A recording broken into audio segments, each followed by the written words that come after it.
자, 오늘 성경 본문 말씀 출애굽기 13장 3절에서 10절 말씀에는 이스라엘의 7가지 절기 가운데에서 무교절에 대한 말씀이 기록되어 있습니다. 구약 성경에 기록되어 있는 7가지 절기들은 이스라엘의 1년 연중 행사, 또 그들의 생활, 그들의 풍습과 관련된 명절입니다. 또한 이것은 예수 그리스도의 사역에 대한 예표가 되는 절기들입니다. 그리고 이 시대를 살아가는 우리 신약교회 성도들이 앞으로 겪게 될 그런 사건들을 순서대로 정해놓은 것이라고 보시면 됩니다. 그래서 우리가 지난달에는 유월절에 대해서 살펴보았습니다. 이스라엘 백성이 이집트에서 종살이하고 있었습니다. 이방 민족의 압제하에서 중한 노동에 시달리며 그들의 압제 가운데에서 무거운 짐을 지고 신음하고 고통하고 있는 이스라엘 백성을 하나님께서 모세와 아론 이 지도자들을 통해서 이집트의 속박에서 구출해 주시고 유월절 어린 양의 피로 그들을 구속하사 자기 백성으로 삼으시고 이집트에서 인도하여 내셨습니다. 그걸 기념하는 날이 유월절입니다. 이스라엘 백성은 이집트에서 유월절 어린 양의 피로 말미암아 구속받았습니다. 그리고 유월절을 통해서 구속받은 그들은 바로 이어서 무교절을 맞이하게 된다는 것입니다.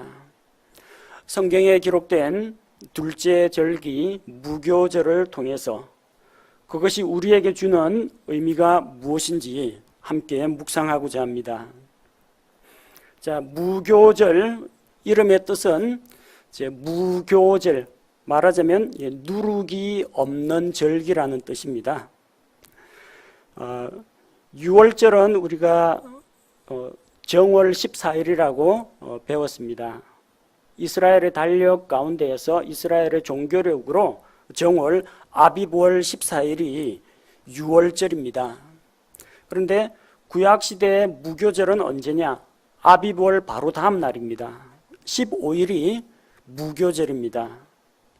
레위기 23장 6절에 정확하게 날짜가 명시가 되어 있습니다. 같은 달 15일은 주를 위한 무교절이니 너희는 반드시 이래 동안 누룩 없는 빵을 먹을 것이요. 그래서 우리는 이 말씀에서 14일이 유월절이고 정월 15일은 무교절이며 무교절은 하루가 아니라 이래 동안 지키는 절기라는 것을 발견할 수가 있습니다. 그런데 세월이 흐르고 신약 시대에 들어와서는 유월절하고 무교절 사이에 거의 구별이 없어집니다. 유월절과 무교절을 따로 구별하지 않고 그냥 하나로 지킵니다. 마가복음 14장 1절에 보면 이틀이 지나면 유월절과 무교절이더라. 수제사장들과 서기관들이 그분을 흉계로 붙잡아 죽일 방도를 구하였으나 이틀이 지나면 유월절과 무교절이라고 했습니다. 유월절과 무교절을 같은 절기로 취급한다는 겁니다. 만약 정확하게 한다면 이틀이 지나면 유월절이요, 사흘이 지나면 무교절이다, 이렇게 해야 맞습니다. 그러나 신약 시대에는 유월절하고 무교절을 묶어서 같이 지켰다는 것을 볼 수가 있습니다. 또한 누가복음 22장 1절 말씀을 보니까 이제 유월절이라 하는 무교절이 가까이 다가오매, 유월절이라 하는 무교절, 유월절하고 무교절을 섞어서 바꾸어서 사용하기도 했다는 겁니다. 유대인들에게는 유월절과 무교절을 연속되어 있는 한 묶음의 절기로 지켰다는 겁니다. 하지만 구약 성경에는 유월절 바로 다음 날이 무교절입니다. 이스라엘 백성은 유월절을 지키면서 유월절 어린 양을 잡아가지고 어린 양의 피를 집 문설주와 문 기둥에 뿌렸습니다. 그리고 집안에 들어와서 유월절 어린 양의 고기를 불에 구워서 먹고 쓴 나물과 누룩 없는 빵을 같이 먹었습니다. 그게 유월절 의식입니다. 자, 그런데 유월절 다음 날은 이제 무교절로 지키라고 했습니다. 왜 이스라엘이 무교절을 지키게 되느냐? 3절 말씀해 보니까 모세가 백성에게 이르되 이 날을 기억하라. 너희가 이 날에 이집트 곧 속박의 집에서 나왔나니 주께서 손의 권능으로 너희를 이곳에서 데리고 나오셨느니라. 누룩 있는 빵을 먹지 말라. 이러면서 무교절에 대해서 말씀하셨습니다. 자, 무교절은 어떤 날이냐? 이스라엘이 이집트의 속박에서 벗어나서 거기서 나온 날입니다. 유월절 어린 양의 피로 구속받은 것으로 끝이 아니고 이집트에서 나와야 된다는 겁니다. 그 나오는 날이 무교절입니다. 이스라엘은 이집트에서 파라오와 이집트 사람들의 종이 되었습니다. 그들은 무거운 짐을 졌고 강제 노동으로 인해서 힘든 나날을 보냈습니다. 우리 역시 마찬가지입니다. 하나님을 알기 전, 예수 그리스도를 믿기 전에 우리는 마귀의 속박하에 있었습니다. 다 무거운 짐을 지고 있었습니다. 어떤 짐입니까? 여러분이 안고 있는 죄의 짐을 지고 있었습니다. 자기가 지은 그 죄의 짐, 그리고 마귀의 올무에 빠져가지고 마귀의 사슬에 묶인 자였습니다. 그러나 예수 그리스도를 만났을 때 마귀의 속박에서 풀려났고 무거운 죄의 짐을 모두 다 벗게 되었습니다. 4절 말씀에 무교절은 주께서 그들을 이집트에서 데리고 나오신 날입니다. 아비볼 이날에 너희가 나왔느니라. 그들이 나왔다고 했습니다. 이집트의 속박에서 벗어날 뿐만 아니라 거기에서 빠져나와야 된다는 겁니다. 감옥에 갇혀 있는 포로를 구출하는데 감옥 문을 부수고 포로가 묶여 있는 결박을 풀어주고 발에 달고 있는 쇠사슬과 무거운 족쇄를 풀어주었습니다. 구출된 겁니까? 아직 구출 안 됐습니다. 포로 수용소에서 빠져나와야 됩니다. 감옥에서 빠져나와서 탈출해야만 포로 구출에 성공한 겁니다. 결박만 안 돼 있다 뿐이지 수용소에 여전히 갇혀 있다, 감옥에서 여전히 나오지 못하고 있다, 이건 구출된 게 아닙니다. 죄의 굴레에서 벗어나고 자기를 얽어매고 있는 이런 무거운 짐들을 다 내려놓고 자기를 압제하는 악한 영적인 세력을 뿌리치고 거기에서 나와야 됩니다. 나와야 구출되는 것입니다. 우리는 사탄의 왕국에서 예수 그리스도의 왕국으로 옮겨졌습니다. 골로새서 1장 13절에서 그분께서 우리를 어둠의 권능에서 건져내사 자신의 사랑하는 아들의 왕국으로 옮기셨다고 기록하고 있습니다. 이전에는 어둠의 권능 하에 있었습니다. 공중 권세 잡은 자 마귀를 따라갔습니다. 죄의 유혹을 받아서 유혹에 이끌리고 마음속으로는 이러면 안 되는데 라고 하지만 유혹을 뿌리치지 못하고 자주자주 죄에 걸려 넘어졌습니다. 자, 그러나 이제는 그 어둠의 권능에서 벗어나서 하나님의 아들 예수 그리스도의 왕국으로 옮겨졌다는 것입니다. 무교절은 그런 날입니다. 단순히 묶인 것이 풀리고 단순히 압제에서 해방된 날이 아니라 한 걸음 더 나아가서 거기에서 빠져나온 날이라는 것입니다. 그리고 그날은 새로운 출발을 하는 날입니다. 본문 5절에 보니까 주께서 너를 가나안 족속과 헷 족속과 아모리 족속과 히위 족속과 여부수 족속의 땅 곧 그분께서 내게 주시려고 내 조상들에게 맹세하신 바 젖과 꿀이 흐르는 땅으로 데리고 들어가시거든 너는 이달에 이 예식을 지켜. 하나님께서는 그들을 약속의 땅 가나안으로 인도하셨습니다. 그들의 조상 아브라함과 이삭과 야곱에게 약속하신 가나안 땅, 지금의 팔레스틴 땅을 그들에게 주기로 약속했습니다. 그러나 그들의 조상 때에는 그 땅을 소유하지 못했습니다. 그들은 야곱의 일가족 70명이 이집트로 내려왔습니다. 하나님께서 이집트의 풍부한 물산을 통해서, 풍부한 자원을 통해서 그들을 크게 번성하게 하셨고 큰 군대를 이루어서 팔레스틴 땅을 점령하도록 허락하셨습니다. 그들은 약속의 땅 가나안으로 들어갑니다. 그 첫 출발점이 언제냐? 하나님께서 그들을 가나안 땅으로 인도하여 드리는 그 첫 출발점이 되는 것이 무교절이라는 것입니다.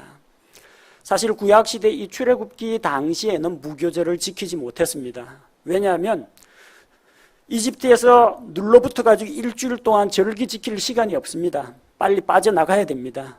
그러니까 짐 싸들고 출발했기 때문에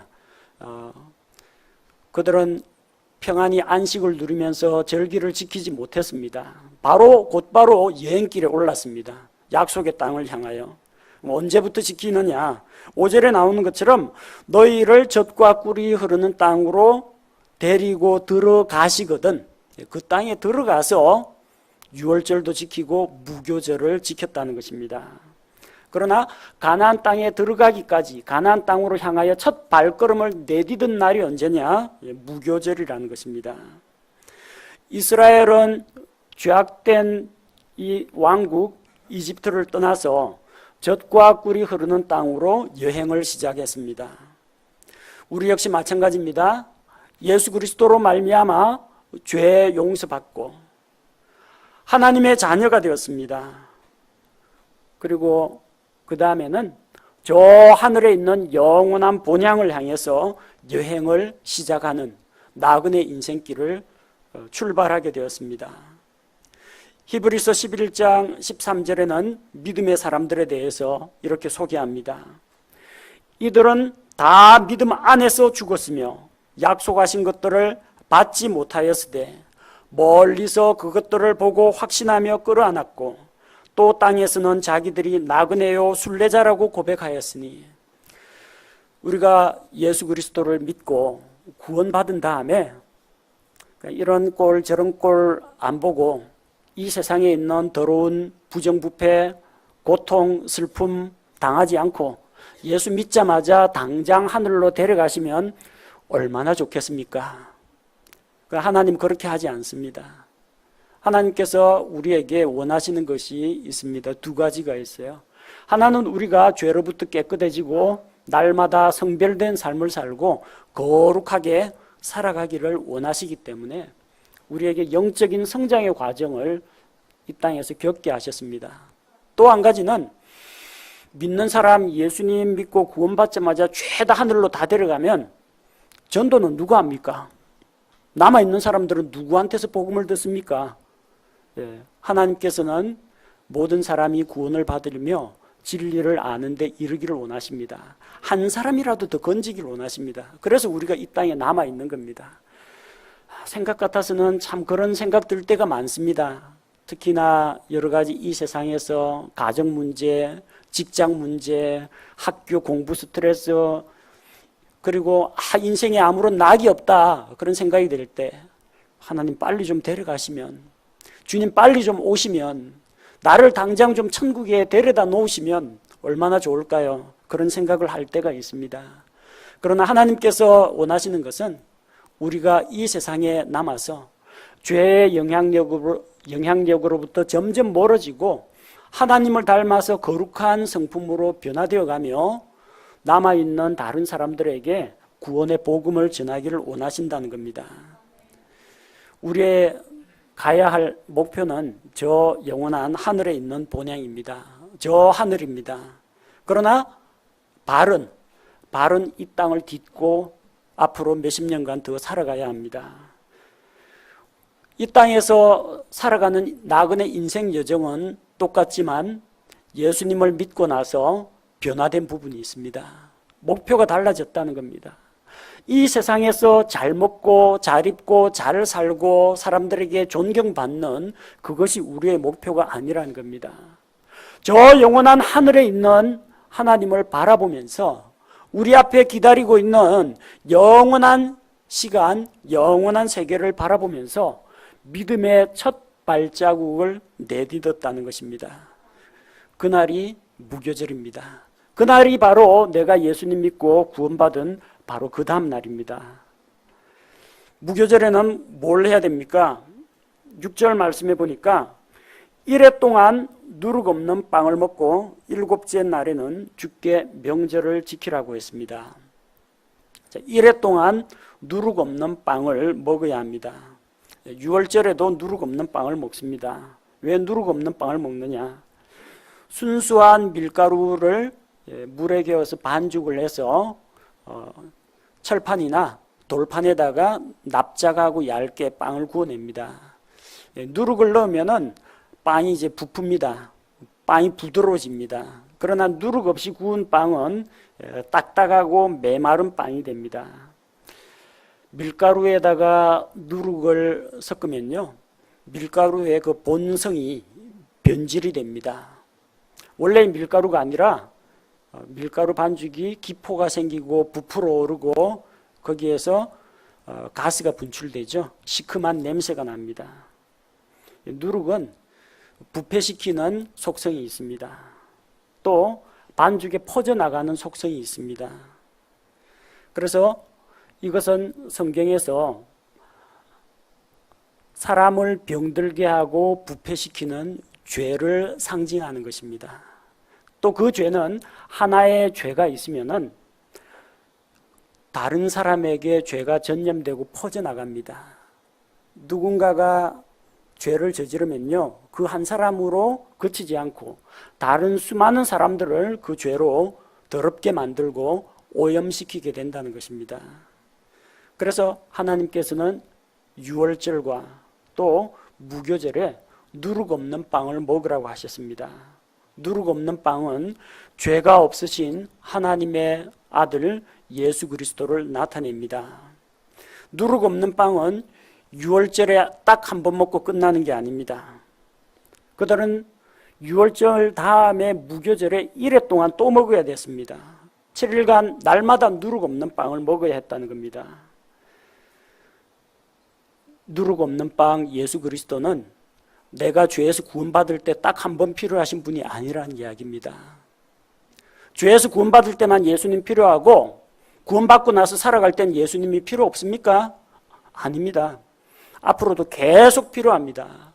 계속 하나님을 의지하면서 예수 그리스도를 의지하면서 나아가야 합니다. 물론 죄에서 구원받는 것은 단 한순간입니다. 우리는 죄가 없으신 예수 그리스도께서 우리를 위해서 십자가에서 자기 몸을 찢으시고 그분의 보배로운 피를 흘려주신 것, 그것을 받아들임으로 단번에 구원받습니다.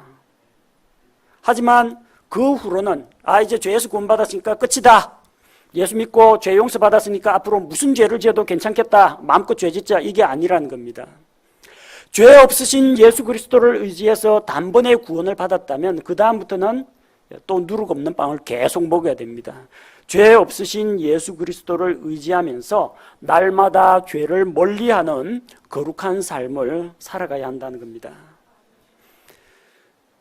우리의 구원은 예수 믿고 지옥 형벌 면하고 그걸로 끝나는 게 아닙니다. 그보다 훨씬 더 놀라운 일들이 기다리고 있습니다. 주님과 동행하는 삶이 기다리고 있습니다. 마귀를 이기고 세상을 이기고 육신의 정욕을 이기고 모든 죄의 유혹을 뿌리치면서 영적으로 성장하는 놀라운 생활이 기다리고 있다는 겁니다. 그래서 무교절은 하루가 아니고요, 1회 동안 지키라고 했습니다.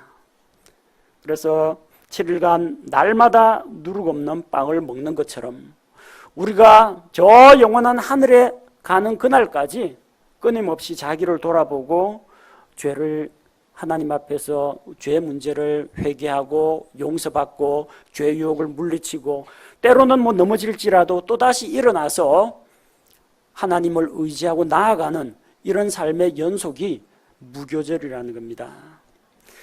자, 1회 동안 누룩 없는 빵을 먹는 것으로 끝나지 않습니다.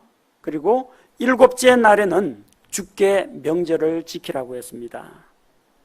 7째 날에는 주께 나와서 명절을 지켜야 합니다. 7일 동안 누룩 없는 빵을 먹고 7째 날은 주님 앞으로 나아와야 합니다. 우리가 날마다 죄를 떠나는 삶을 계속해서 살다가 언젠가는 주님 앞에 나타날 때가 있다는 겁니다. 그때가 언제인지는 아무도 모릅니다. 우리가 개인의 종말을 맞이할 때 구원받은 자가 죽고 나면은 우리 몸은 땅에 묻힐지라도 우리의 영과 혼은 하나님께로 갑니다. 하나님 앞에 나타나게 됩니다. 이 세상을 떠나서 주님과 함께 있게 된다는 겁니다. 그날이 오게 됩니다. 또 언제 이 세상의 종말이 찾아올지 아무도 알 수가 없습니다. 만약 지금 이 순간에라도 우리 주님 공중으로 강림하신다면 믿고 구원받은 우리는 몸이 변화되어서 저 하늘로 공중으로 채워 올라가게 됩니다. 우리가 주님 앞에 다 같이 모이는 그날이 반드시 있다는 겁니다. 그걸 상징하는 것이 무교절의 7째 날입니다. 무교절의 엿새 동안의 그 기간이 우리가 이 세상 나그네 인생길을 살면서 성화의 과정을 거쳐가는 기간이라고 하면은 마지막 7째 날은 믿는 자가 모두 하나님 앞에 모여가지고 큰 잔치를 벌이면서 하나님께 경배하는 바로 영광스러운 그날이 바로 7째 날이라는 것입니다. 그래서 이 무교절을 지키기 위해서는 단순히 이래 동안 지키는 게 아닙니다. 7절에 보니까 이래 동안 누룩 없는 빵을 먹고 누룩 있는 빵은 내게서 보이지 아니하게 하며 또 내 모든 지역에서도 내게서 누룩이 보이지 아니하게 할지니라. 그들의 거처에서 무교절 되기 전부터 누룩을 제거하라는 이야기입니다. 이스라엘 백성은 6월절 되기 한 달 전부터 집에서 누룩을 제거합니다. 얼마나 철두철미하게 청소를 하느냐면 가느다란 붓을 가지고요, 붓두막 주변에 혹시 누룩 곰팡이가 있을까 봐 살살 쓸어가지고 전부 다 누룩을 제거합니다. 그리고 누룩으로 발효시킨 빵, 거기에서 또 누룩 곰팡이가 다른 밀가루 반죽에 옮아갈 수가 있기 때문에 누룩 있는 것들은 다 갖다 버립니다. 지금도 이스라엘에서는 무교절 기간 중에는 슈퍼나 마트에서 발효식품을 판매하는 것이 전면 금지가 됩니다. 발효식초 구할 수 없습니다. 술, 발효시킨 그 술 같은 거 마실 수도 없고 아예 구할 수도 없습니다. 누룩을 넣고 부풀린 빵, 요구르트 일제에 판매 금지입니다. 그래서 아예 그 기간 되기 전에 다 치워놓습니다.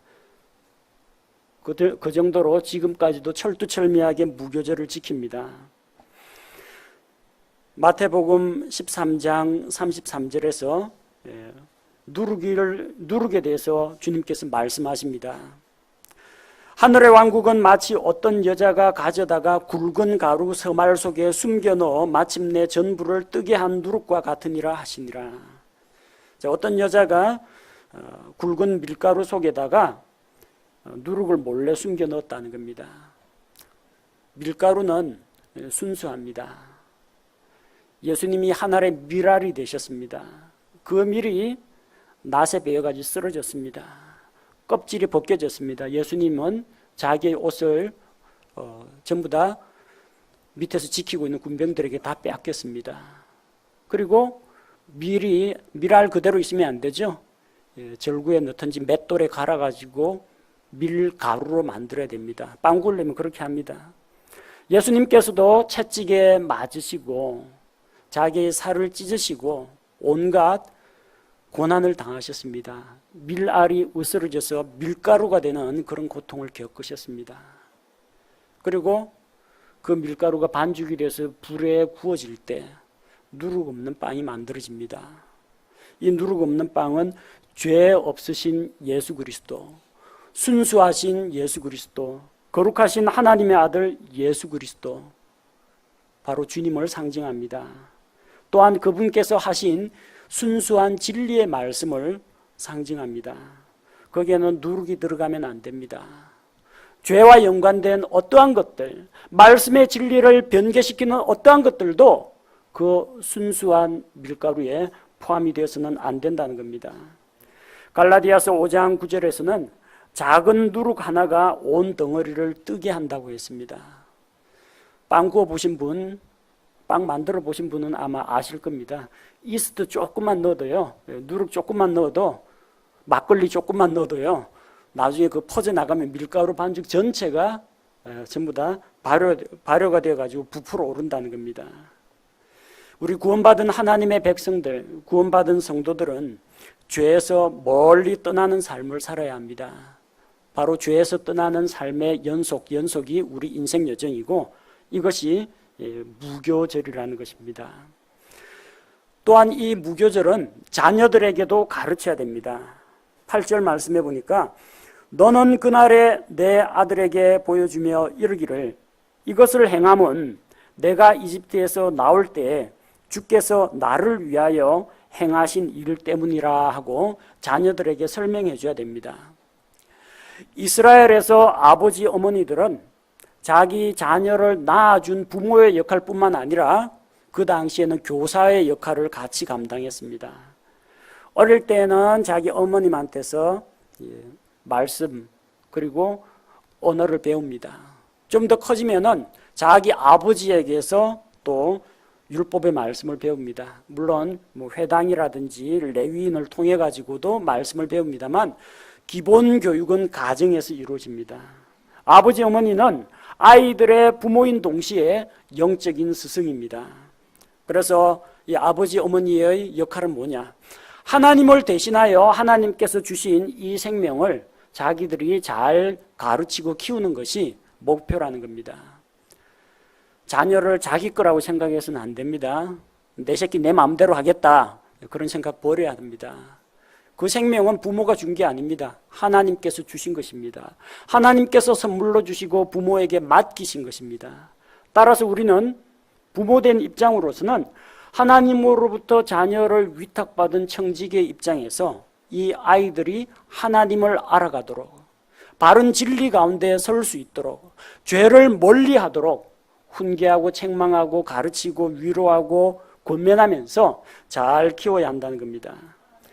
그들은 자기 자녀들에게 하나님을 가르쳤습니다. 하나님의 구원을 가르쳤습니다.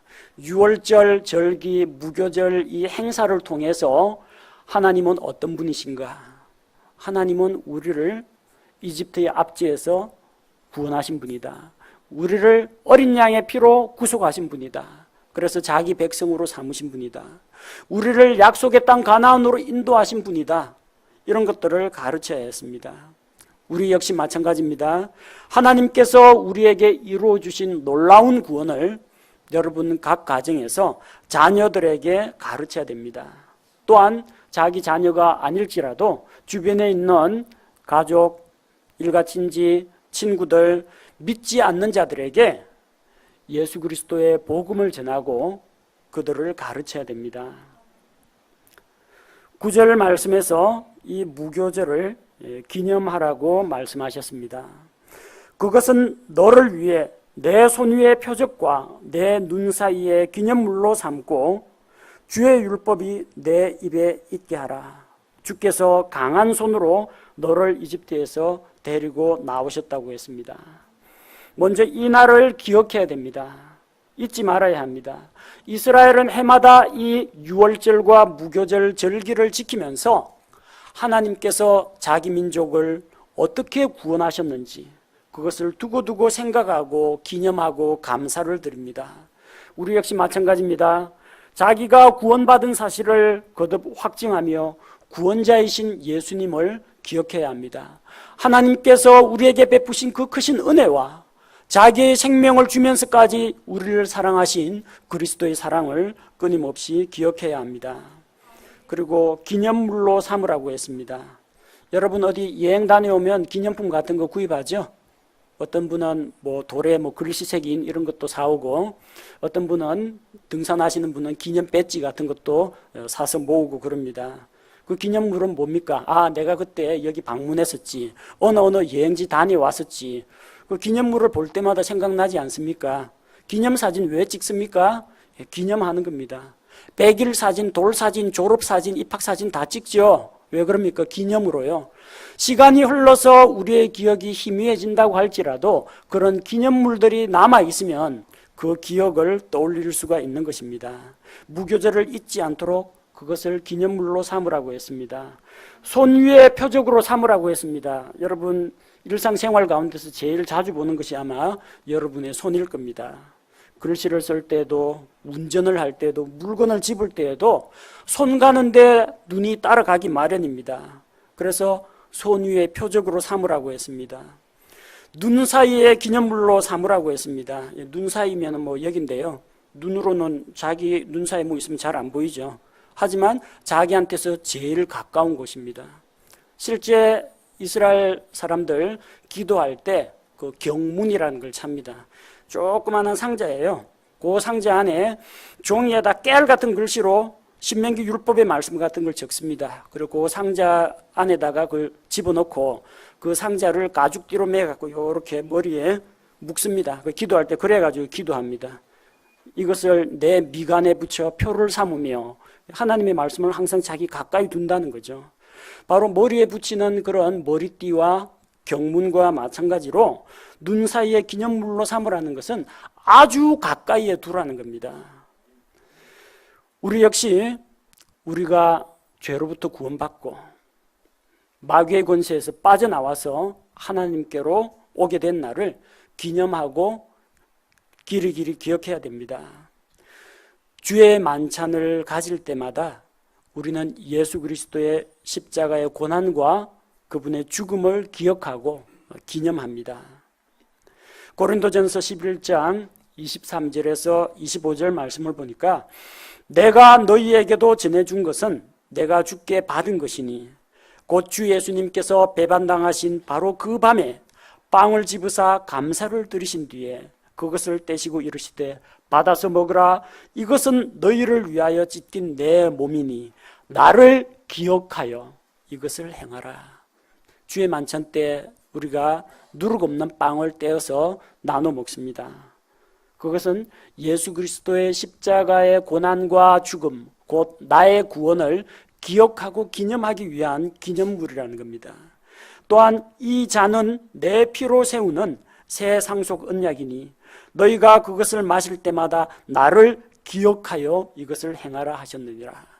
교회 그냥 형식적인 종교 의식으로 주의 만찬을 하는 것이 아닙니다. 예수님께서 나를 위하여 죄 없으신 피를 흘려주셨구나. 그것을 기억하고 기념하기 위해서 기념물로 삼는 것입니다. 이스라엘 사람들은 이 무교절을 자기들의 기념물로 삼았습니다. 우리는 무엇을 기념물로 삼을까요? 주의 만찬을 예수 그리스도의 십자가 구원을 생각하는 기념물로 삼아야 됩니다. 또 자기가 구원받아 하나님의 자녀가 된 날을 기억하고 기념해야 됩니다. 잊지 말아야 합니다.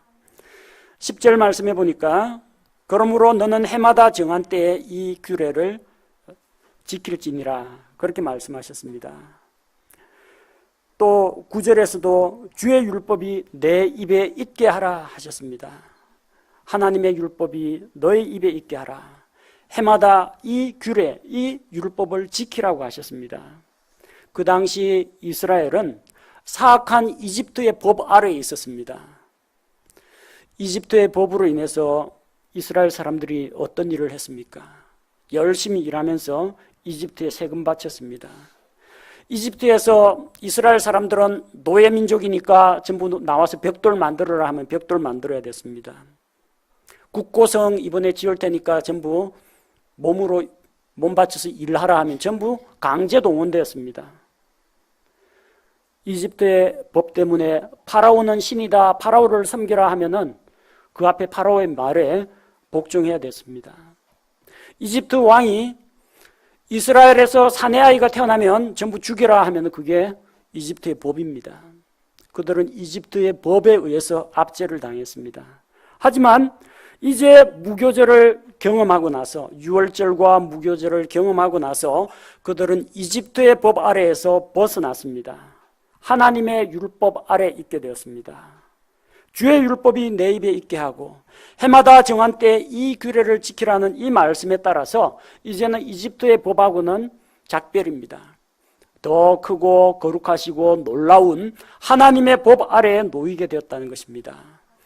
우리 역시 마찬가지입니다. 구원받은 자는 과거 우리를 얽어매던 죄와 사망의 법에서 해방되었습니다. 로마서 8장 1절 2절 말씀을 보면 그러므로 이제 그리스도 예수님 안에 있는 자들에게는 정죄함이 없나니 그들은 육신을 따라 걷지 아니하고 성령을 따라 걷느니라. 이는 그리스도 예수님 안에 있는 생명의 성령의 법이 죄와 사망의 법에서 나를 해방시켰기 때문이라. 과거에는 죄와 사망의 법에 매여 있었습니다. 그러나 예수님으로 말미암아 생명의 성령의 법 아래로 들어오게 된 것입니다. 이집트의 법 대신에 이스라엘의 하나님의 율법을 지킨 유대인들처럼 우리 역시 죄와 사망의 법에서 해방되어서 생명의 성령의 법을 따르게 되었습니다. 그들은 하나님의 이 율법의 말씀을 받아서 하나님의 율법의 말씀을 주야로 묵상했습니다. 우리 역시 구속받은 하나님의 백성으로서 그들을 본받아서 하나님의 말씀을 주야로 묵상해야 합니다. 잠언 6장 20절에서 22절 말씀을 보면 내 아들아 내 아버지의 명령을 지키고 내 어머니의 법을 버리지 말며 그것들을 계속해서 내 마음에 묶어두고 내 목에 메어두라. 그것이 내가 다닐 때에 너를 인도하고 내가 잘 때에 너를 보호하며 내가 깰 때에 너와 말하리니. 여러분 하나님의 말씀 얼마나 가까이 하십니까? 아침 저녁으로 또 낮 시간에 주님의 말씀을 사모하는 마음으로 읽고 묵상하고 공부하시기 바랍니다. 그 말씀을 여러분의 마음에 묶어두십시오. 목에 매달고 다니십시오. 그렇게 할 때 우리가 다닐 때 그 말씀이 우리를 인도합니다. 생활 가운데 순간순간 부딪히는 선택의 문제, 끊임없이 찾아오는 죄의 유혹에서 그 말씀이 우리를 인도합니다. 여러분 잠자리에 들 때 무슨 생각하십니까? 오늘도 힘든 하루였다. 내일은 더 힘든 하루다. 이런 거 생각하십니까? 아니면 내일 있을 출근할 일, 학교 갈 일로 가슴이 설레이십니까? 잠자리에 누워서 어떤 생각을 합니까? 잠자리에서 텔레비전 드라마 본 생각합니까? 인터넷 웹 검색한 거 생각합니까? 잘 때 여러분의 마음을 지킬 수 있는 방법은 성경 말씀입니다. 내가 잘 때 너를 보호하며 밤에 잘 때 그 무서운 거, 뭐 공포물 이런 거 보면요 꼭 안 좋은 꿈 꿉니다. 특히 어린아이들이나 학생들 뭐 꿈은 다 꾸는데 어른들은 잘 기억을 못 한다고 합니다. 근데 어린아이들은 밤에 어쨌든 안 좋은 거 보고 듣고 하면요 그 꿈에 나옵니다. 잠자리가 괴로워요. 자기 전에 성경 읽고 잠자리 드십시오. 내가 잘 때 너를 보호한다고 했습니다. 내가 깰 때에 너와 말하리니. 아침에 일어나가지고 여러분이 처음으로 듣는 말씀이 하나님의 말씀이 되기를 원합니다. 그만 자고 일어나라 하는 부모님의 잔소리가 여러분이 듣는 첫 말씀이 아니라 여러분이 스스로 일어나서 하나님이 오늘은 나에게 어떤 말씀을 보여주시냐 성경 말씀을 펼쳐두고 내가 깰 때에 여러분과 함께 말씀하시는 하나님의 말씀에 귀를 기울이십시오. 이게 주의 율법이 내 입에 있게 하라. 그것을 마음판에 새기라. 내 목에 달고 다니라는 말씀입니다. 이스라엘 사람들은 유월절에 이어서 무교절을 지키는 가운데 하나님의 구원을 다시 한번 기억했습니다. 또한 자기들이 하나님의 거룩하심을 본받아서 누룩 없는 빵을 먹으면서 거룩한 백성으로서 살아가야 한다는 것을 거듭거듭 확인했습니다. 이 무교절은 오늘을 살아가는 그리스도인들에게도 적용이 됩니다. 그리스도인들 중에는 아직까지 유월절에 머물러 있는 사람들이 너무나 많습니다. 어느 종교단체에서는 죄사함하고 구원까지만 가르칩니다. 더 나아가서 영적 성장과 성화, 영적 전쟁에서 승리 이런 걸 가르쳐야 되는데 계속해서 죄 용서 받았다는 거하고 구원받은 이야기 그것만 계속 합니다. 구원받은 이야기 좋습니다. 나쁘다는 이야기 아닙니다. 근데 계속 그것만 하면은 발전이 없다는 이야기예요. 여러분 날마다 밥하고 김치만 먹고 무슨 재미로 식사할 식욕이 나겠습니까? 여러 가지 다양한 음식을 먹고 맛도 느끼고 먹는 기쁨도 누리고 그리고 다양하고 풍부한 영양소를 섭취해야 되지 않겠습니까? 내 구원, 내 죄사함, 거기서 더 나아가지 못한다는 겁니다. 내 유월절만 하면은 가나안 땅은 언제 들어갑니까? 내 앉아가 유월절 타령만 하고 있으면. 어떤 목사는 매번 설교할 때마다 예수 구원 십자가만 이야기한다고 합니다. 뭐 예수 십자가 구원 좋은 이야기입니다. 근데 그거는 예수 십자가 구원은 안 믿는 사람들을 대상으로 좀 강력하게 선포하고요. 이미 구원받은 사람한테 또 예수 십자가 구원, 이거는 마치 수능 다 보고 대학 지금 입학한 사람한테 수능 훈련시키는 거하고 똑같습니다. 그 단계는 이미 넘어섰거든요. 내 십자가 구원만 하면 어떡합니까? 근데 그러는 목회자가 적지 않다고 합니다. 왜 그러냐? 자기도 간신히 예수 믿고 구원받는 것까지만 알기 때문입니다. 공부를 안 해서 그래요. 영적 지식이 없어서 그렇습니다. 그런 목회자는 성도들의 영적인 성장에 관심이 없습니다. 근데 그런 목사를 좋아하는 성도들이 의외로 많다고 합니다. 왜냐하면 그런 목사는 내 십자가 구원만 하기 때문에 구원받은 사람한테는 아무 부담이 없거든요. 아, 다행이다. 난 구원받았다. 근데 강단에서 십자가에 이어서 순종하십시오. 헌신해야 됩니다. 죄를 물리쳐야 합니다. 마귀와의 전쟁에서 승리해야 됩니다. 이런 것들 이야기하면요, 마음에 찔리는 사람들이 있습니다. 마음이 불편합니다. 그냥 예수 믿고 잘 되고 하늘나라 간다는 이런 이야기만 하면 좋겠는데 성경은 유월절 이야기만 하라고 하지 않습니다. 더 한 걸음 더 나아가야 한다는 겁니다. 유월절 어린 양의 피로 죄의 사슬이 끊어졌다. 이게 끝이 아니라는 겁니다. 이집트에서 나와야 됩니다. 가나안 땅으로 가야 됩니다. 구원받고 그 자리에 머물러 있으면 안 되고요. 저 영원한 본향을 향해서 이제 믿음의 여정을 시작해야 된다는 겁니다. 이걸 안 하면 아무리 교회를 수십 년 다녀도 소용이 없습니다. 영적으로 무지합니다. 삶의 변화가 없습니다. 복음은 알겠는데 성경도 하나님의 왕국도 제자의 삶도 성령 하나님도 종말, 휴거, 재림 하나도 모릅니다. 예수님을 통해 죄 용서 받은 것만 좋아하고 죄로부터 떠나려고는 안 합니다. 뭐 예수 십자가에서 다 용서했다는데 뭔 죄를 짓든 뭐 다 용서 받았다는데 그러면서 계속 죄 짓는 삶만 되풀이한다는 겁니다. 나중에 누구 욕먹입니까? 예수님한테 욕이 돌아갑니다. 신문지상에 기독교인들 죄 지은 거 나오면 뭐라고 욕합니까? 밑에 댓글 쫙 달리죠. 저렇게 죄 짓고도 교회 가서 헌금 내고 잘못했습니다 하나님하고 회개하면 다 용서해 준다 하더라. 그런 식으로 그리스도인들을 비난합니다. 잘못된 거예요.